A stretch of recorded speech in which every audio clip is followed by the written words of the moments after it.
Ever walk away from a tough conversation feeling drained, misunderstood, or like you just made things worse? Maybe it was an argument with a loved one, a disagreement with a colleague, or even a confrontation you tried to avoid but could no longer escape. In those moments, our words can feel heavy, our emotions overwhelming, and our clarity completely out of reach. But what if it didn't have to be that way? What if you could approach even the most heated discussions with unshakable calm and unwavering clarity? Imagine being able to walk into conflict, not with dread, but with quiet confidence, knowing that you have the tools to navigate it with wisdom. This is where Stoicism, a philosophy that has stood strong for over 2,000 years, offers a guiding light. The Stoics lived in times of uncertainty, chaos, and power struggles, yet they cultivated a mindset that allowed them to remain steady, focused, and clear, even in the face of challenges. Conversations may not be battles of swords, but they can feel just as charged, just as difficult to navigate. And if we learn to apply the timeless principles of Stoicism, we can transform how we communicate, not just in moments of calm, but in the very heart of tension. Now, think about your own life. How many moments have been defined not by what happened, but by what was said? A single phrase can wound or heal, divide or unite. A conversation with your partner might either deepen your connection or create a rift that lingers for weeks. A discussion with your boss could either build respect or quietly damage trust. Words are powerful, but so are the emotions behind them. And this is where Stoicism begins its work. Stoic wisdom is not about silencing yourself or suppressing emotion until you become cold or detached. Instead, it teaches us how to bring intention, presence, and resilience into every interaction. Imagine mastering the art of difficult conversations, where every word you speak is chosen with clarity, and every response you give reflects not impulsive reaction, but thoughtful strength. Instead of leaving a conversation feeling exhausted, you walk away feeling empowered, knowing you stayed true to yourself and created space for understanding, even if the outcome wasn't perfect. This reflection lays the foundation for that transformation. The question is, why are difficult conversations so overwhelming? Why do our hearts race, our voices tremble, or our words fail us when the stakes feel high? Part of it is biological. Our bodies are wired to react to conflict as if it were danger. That rush of adrenaline, the tightening in your chest, the flood of thoughts, it's your fight or flight response trying to protect you. Yet in conversations, this very reaction often works against us. Instead of clarity, we get clouded thinking.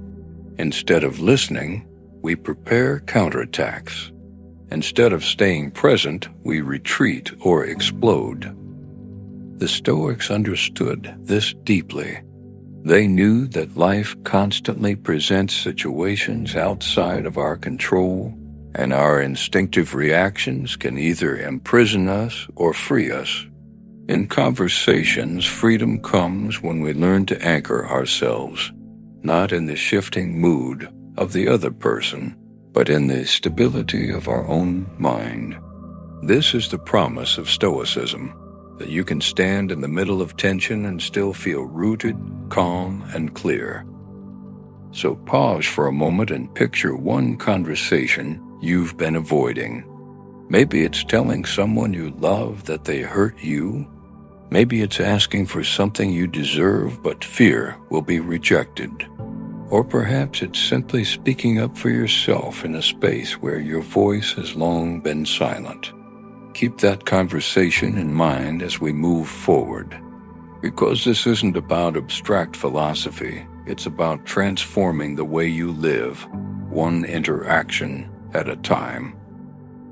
As we continue, you'll learn to shift your perspective so conflict no longer feels like a threat, but an opportunity to grow. You'll learn to build emotional resilience, so you are not tossed around by anger or fear, but instead stand steady in your inner citadel. You'll practice the art of listening not just with your ears, but with empathy, cutting through defensiveness to uncover true understanding. You'll master the craft of speaking with virtue and clarity, where every word becomes a tool of connection, not division. And finally, you'll walk away with practices you can carry into your daily life, so that when the moment of difficulty arrives, you're not caught off guard, you're prepared. The journey of mastering difficult conversations with Stoic principles begins with a simple truth. You are not powerless. You are not at the mercy of every argument, every misunderstanding, every heated word. With the right mindset and the right tools, you can turn even the hardest conversations into pathways of respect, growth, and clarity. So take a deep breath. Let go of the weight of past conflicts. Open yourself to the possibility that the next conversation you face could be different, not perfect, not always easy, but meaningful and steady. Here is where the transformation begins.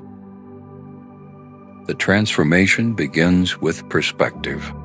How we choose to see a conversation often shapes its entire outcome before a single word is spoken. When you step into an exchange already convinced that it will end in conflict, your body and mind prepare for battle. But if you reframe the moment as an opportunity, not a threat, you step into it with a different kind of strength. Think about the last time your heart raced before a difficult talk. Maybe it was asking for a raise, confronting a friend who crossed a boundary, or addressing a family member about something that had weighed on you for too long. In those moments, our instinct is to brace for impact, to expect the worst, and in doing so, we often create the very tension we feared. The Stoics remind us that this fear does not come from the situation itself, but from the way we frame it in our minds.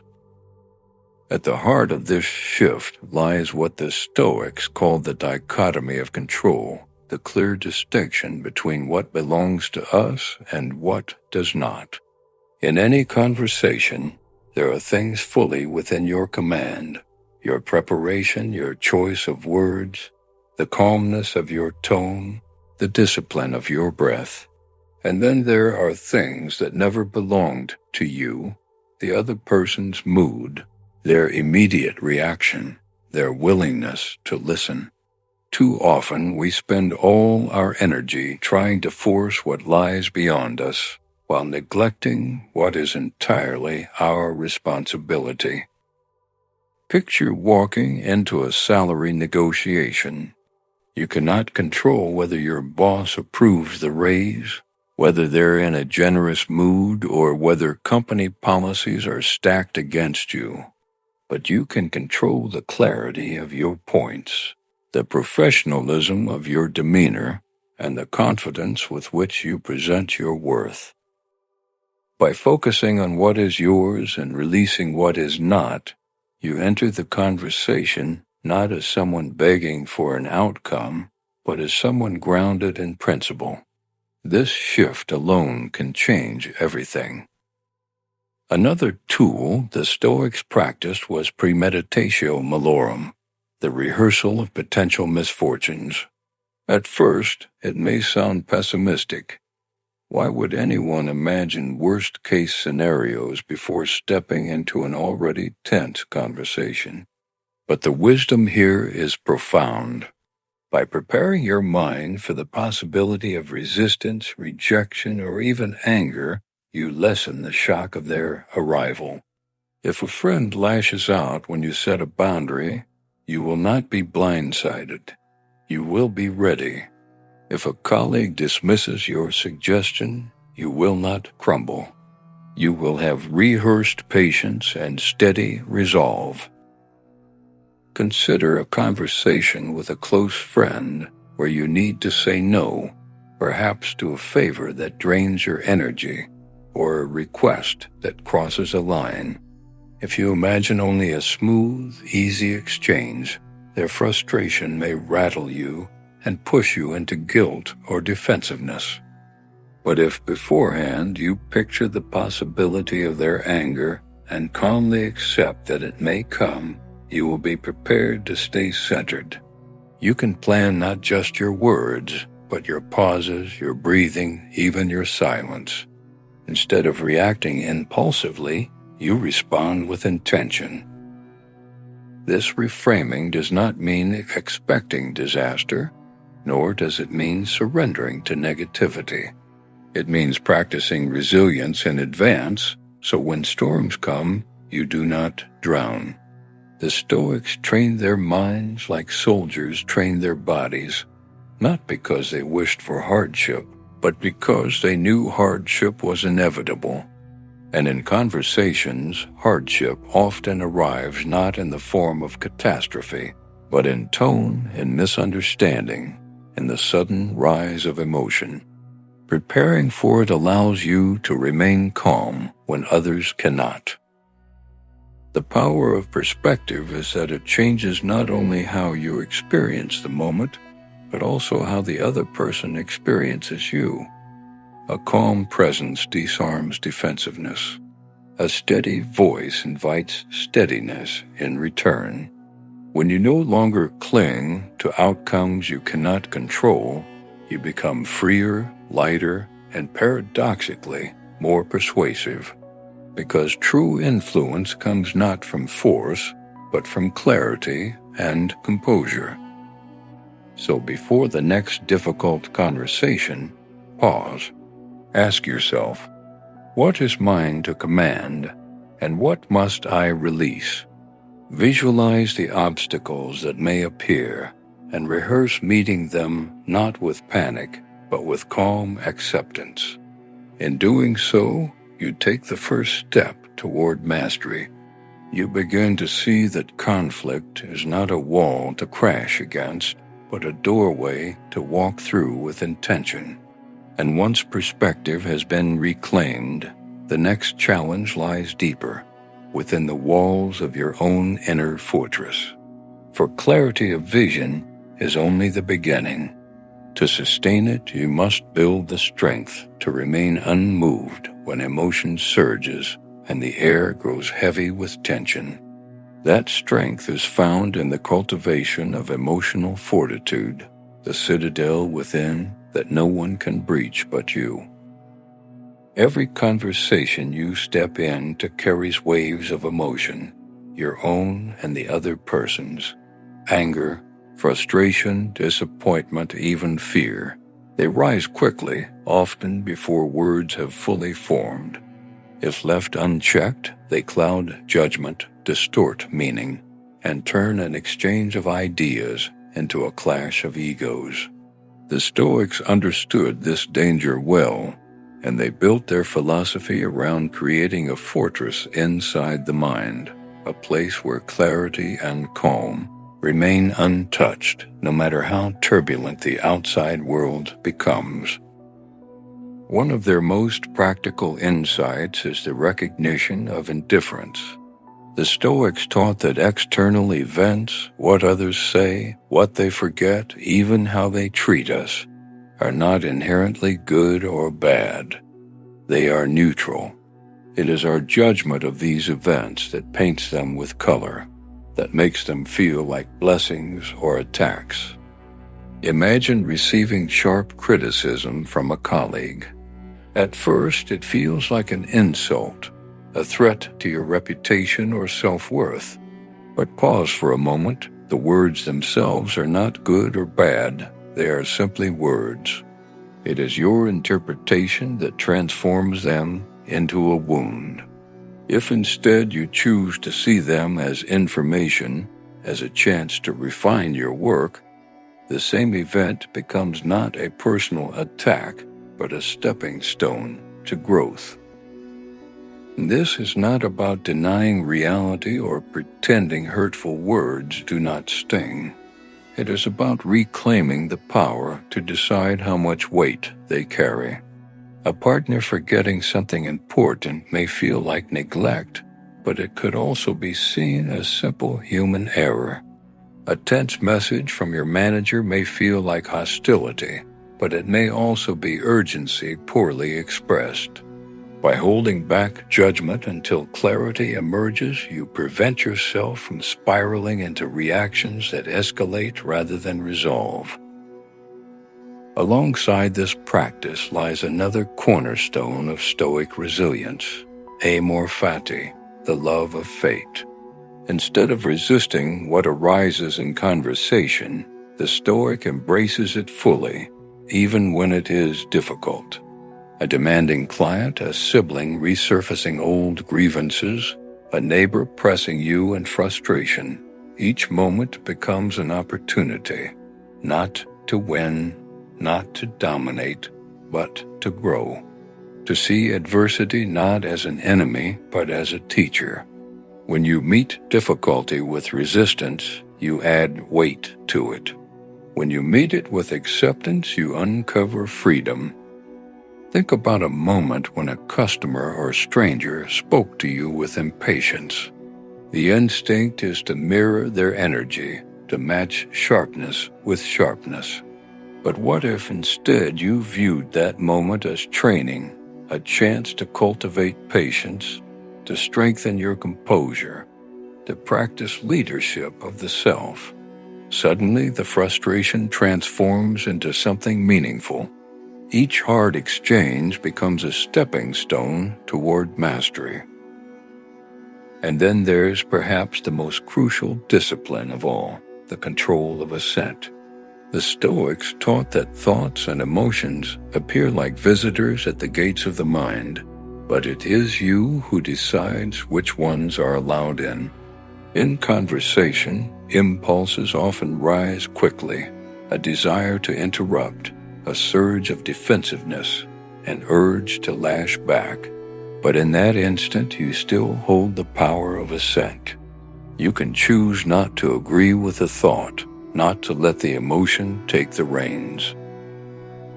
Imagine being in a disagreement with a housemate about chores. You feel the urge to snap, to point out every past frustration. That urge is the visitor knocking. The Stoic response is to pause at the threshold, to breathe, and to ask, do I grant this thought entry? Do I allow it to shape my words and escalate the moment? By withholding assent, you create space. In that space, clarity emerges, and from clarity, a better choice arises. This is the inner citadel, a place of choice, of calm, of strength. No matter how others speak, no matter what emotions surge in the room, you remain rooted in the knowledge that your judgments, your responses, your inner peace are yours alone. Others may shout, accuse, forget, or resist, but they cannot breach the fortress you have built. With this fortitude, you begin to move through conversations differently. You listen without being swept away. You respond without losing yourself. And because you are not enslaved by every impulse, you create the conditions for true understanding to emerge.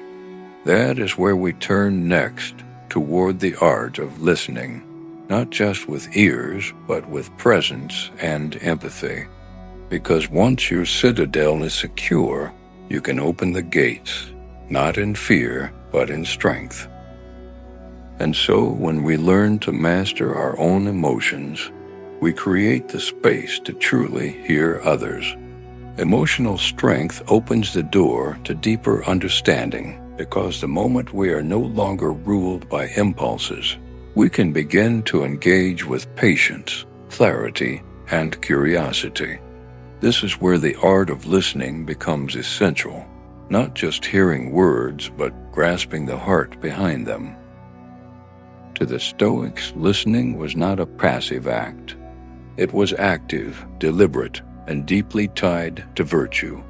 When you choose to hold back your assumptions and judgments, you open the possibility of seeing another person's reasoning clearly. Imagine a disagreement with your teenager about screen time. At first, their resistance may feel unreasonable, even defiant. But if you step into the moment with empathy, you begin to see not just the argument, but the person. Maybe what lies beneath is not defiance, but loneliness. Maybe the screen is their way of feeling connected in a world that overwhelms them.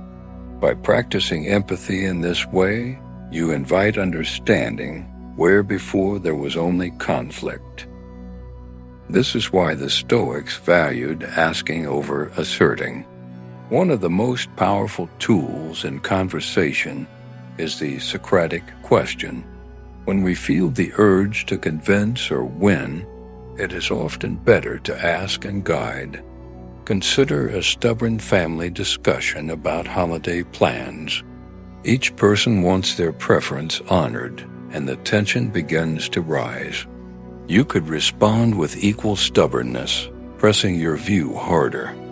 But instead, you might ask, what specifically are you hoping to achieve with this plan? Such a question reframes the conflict. It disarms hostility, turning the focus from competing egos to shared understanding. Now the conversation is no longer about who is right, but about what matters most to everyone involved. But strategic listening also requires restraint. Not every provocation needs an answer. Not every harsh word needs to be matched. The Stoics warned against friction, the needless escalation of conflict through our own reactions. Picture a discussion with a friend about politics. Emotions run high. They say something that strikes you as unfair, even insulting. The immediate impulse is to strike back, to let irritation guide your tongue. But here lies the test. Will you allow anger to dictate the outcome, or will you choose silence and self-command? By refusing to add fuel to the fire, you preserve the possibility of reason. You keep the door open to dialogue, even when emotions tempt you toward division. Strategic listening, then, is more than just hearing words. It is an intentional practice of empathy, guided questioning, and restraint. It requires humility to set aside your pride, patience to let others speak fully, and wisdom to know when silence is more powerful than any argument. Imagine how many conflicts could be softened if more of us practiced this kind of listening, not to win, but to understand. In a heated workplace debate, instead of defending your idea with force, you might pause and ask, "Can you explain why this approach matters to you?" In a tense conversation with a partner, instead of raising your voice, you might choose to hear their fear beneath their frustration. The Stoics remind us that true strength is not in dominating the conversation, but in guiding it gently toward truth. Empathy creates trust. Socratic questioning uncovers clarity. Restraint prevents destruction. When combined, these practices turn even the most difficult discussions into opportunities for connection and wisdom. And it is through this discipline of listening that we begin to shift from conflict to understanding, from division to unity. In learning to hear the heart behind the words, we transform conversations into something greater than than exchanges of opinion. They become paths toward peace, bridges that carry us closer not only to others, but to ourselves. But understanding alone is not enough. Once we have listened with patience and clarity, the next step is to speak with intention, for words are not merely sounds carried by breath. They are tools that can heal or harm, clarify or confuse, build trust or tear it apart. The Stoics taught that to speak is to act, and therefore, our speech must be guided by virtue. To begin, speaking with virtue means grounding your words in honesty, courage, and temperance. Imagine a workplace scenario where you must deliver difficult feedback to a team member. Honesty demands that you address the issue directly. Courage ensures you do not avoid the discomfort of truth. Temperance ensures your delivery is calm and respectful. Picture explaining a necessary budget cut to a group that may resist. Instead of hiding the truth or delivering it harshly, you present it with clarity. This change is necessary for us to continue forward, and though it is difficult, we will face it together. The balance of truth, bravery, and restraint turns what could have been a destructive moment into one of leadership and trust. Equally important is the discipline of focusing on facts rather than feelings. In heated conversations, it is tempting to let emotions lead our words, but this often clouds the truth. Imagine discussing a joint project with a colleague who has not contributed their share. One path is to say you never help with anything, but this inflames rather than resolves. The Stoic path is different. You calmly state verifiable facts. Tasks X, Y, and Z were not completed by the agreed deadlines. By separating what can be observed from what is assumed, you prevent the conversation from spiraling into blame and keep it anchored in reason. Facts invite dialogue, while accusations invite defensiveness. Yet words are not always the answer. Sometimes the most powerful tool is silence. Silence allows others to reflect, to process, and to respond without pressure. In the middle of a performance review, after delivering constructive feedback, rushing to fill the silence can weaken the message. But if you pause, you give the other person the dignity of space, to think, to absorb, to speak. In a tense argument with a partner, silence can also serve as restraint, breaking the rhythm of escalation and creating a moment where calm can return. The Stoics knew that silence is not emptiness. It is presence. Clear communication, then, is the union of virtue, reason, and restraint. It demands the courage to speak truthfully, the discipline to anchor words in facts, and the wisdom to know when silence says more than speech ever could. Every conversation becomes an opportunity to demonstrate character, not just to be heard, but to bring clarity, honesty, and peace into the lives of others. And so, once we have learned to listen with empathy and to speak with clarity, we are ready to take the next step, practicing these principles not only in extraordinary moments of conflict, but in the rhythm of daily life where true wisdom is forged. For the Stoics taught that philosophy is not something to be admired from a distance, nor stored in books alone, but something to be lived moment by moment, choice by choice. It is in the ordinary, in the small frictions and quiet challenges of each day, that our strength is tested and our character is revealed. The daily practice of Stoicism is much like exercise. You do not wait until the race begins to train your body. You train in advance so that when the moment arrives, you are ready. In the same way, you do not wait for the heated argument, the tense negotiation, or the painful confrontation to learn calm and clarity. You practice them each day in moments that seem small but shape the fabric of who you are. Think of your morning commute when someone cuts you off in traffic. You could choose irritation, letting it ruin your mood before the day even begins.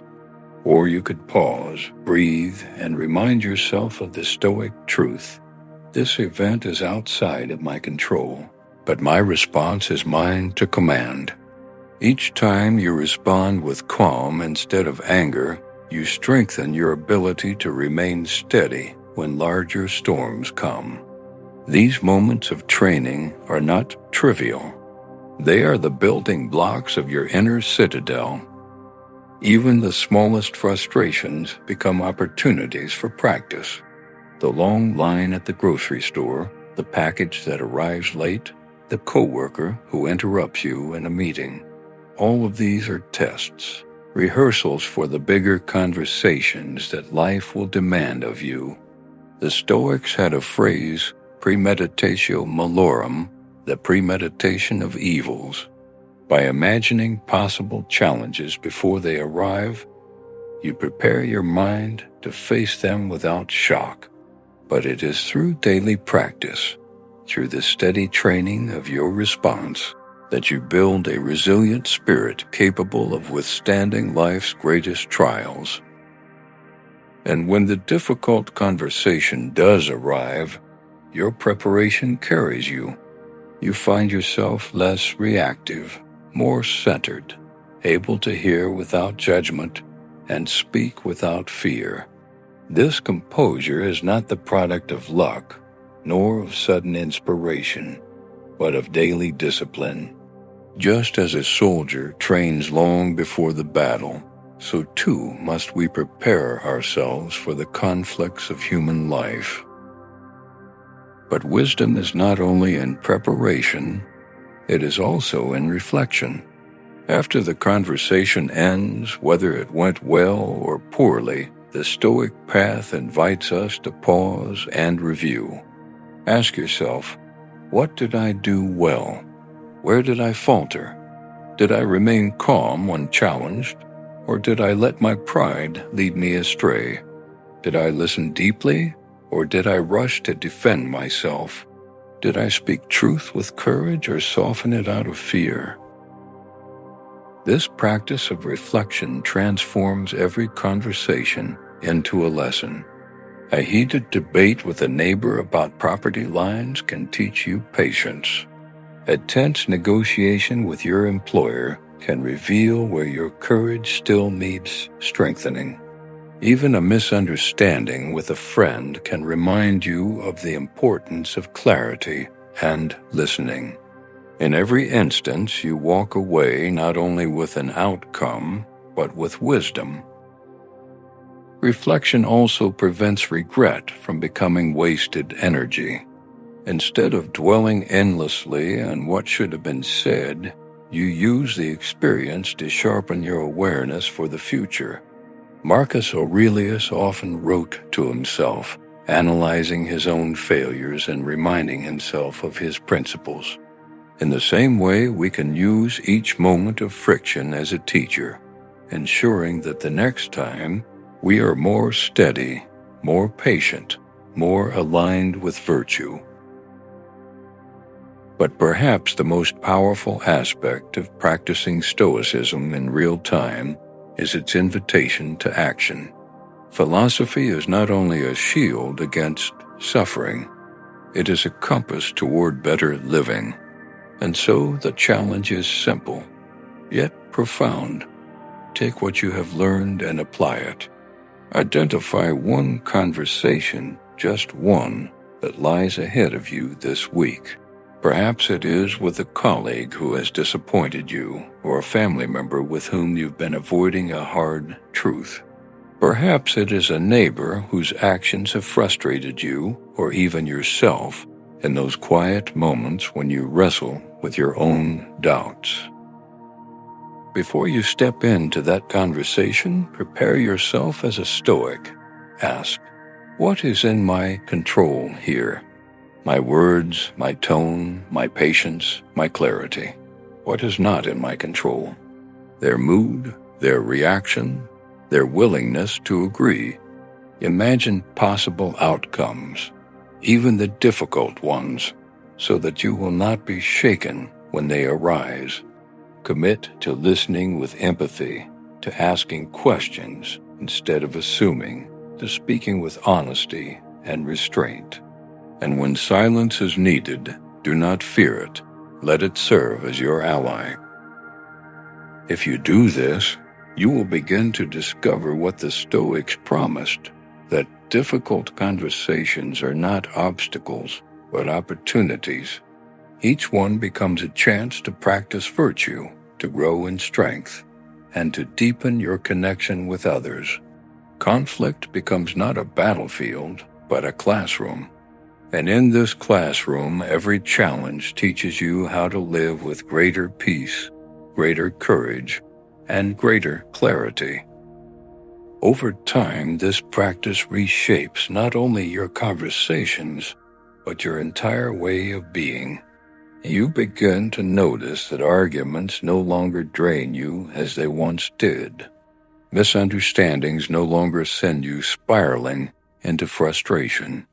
Criticism no longer wounds you, but sharpens you.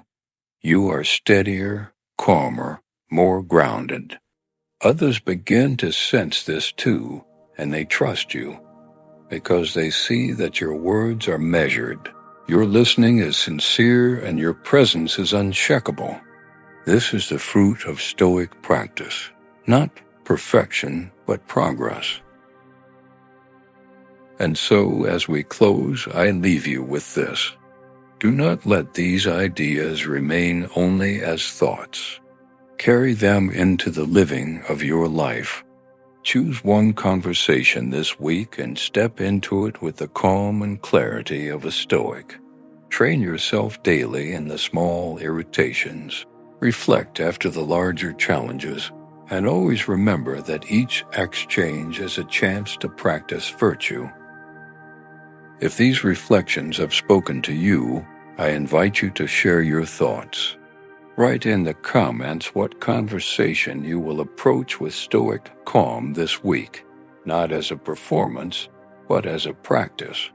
If you found value here, let others know. Share this wisdom so that it may reach those who, like you, are seeking peace amidst life's storms. And if you wish to continue this journey, to walk further into the depths of Stoic thought, I welcome you to stay connected. Subscribe and let us walk together, step by step, toward a life lived with greater courage, greater understanding, and greater love. For philosophy is not a distant art. It is not a set of words on a page. It is the practice of living well. And it is in these practices, in listening and speaking, in reflecting, that we discover the timeless truth of the Stoics, that no matter how turbulent the world becomes, within us lies the power to remain calm, to remain clear, and to remain free.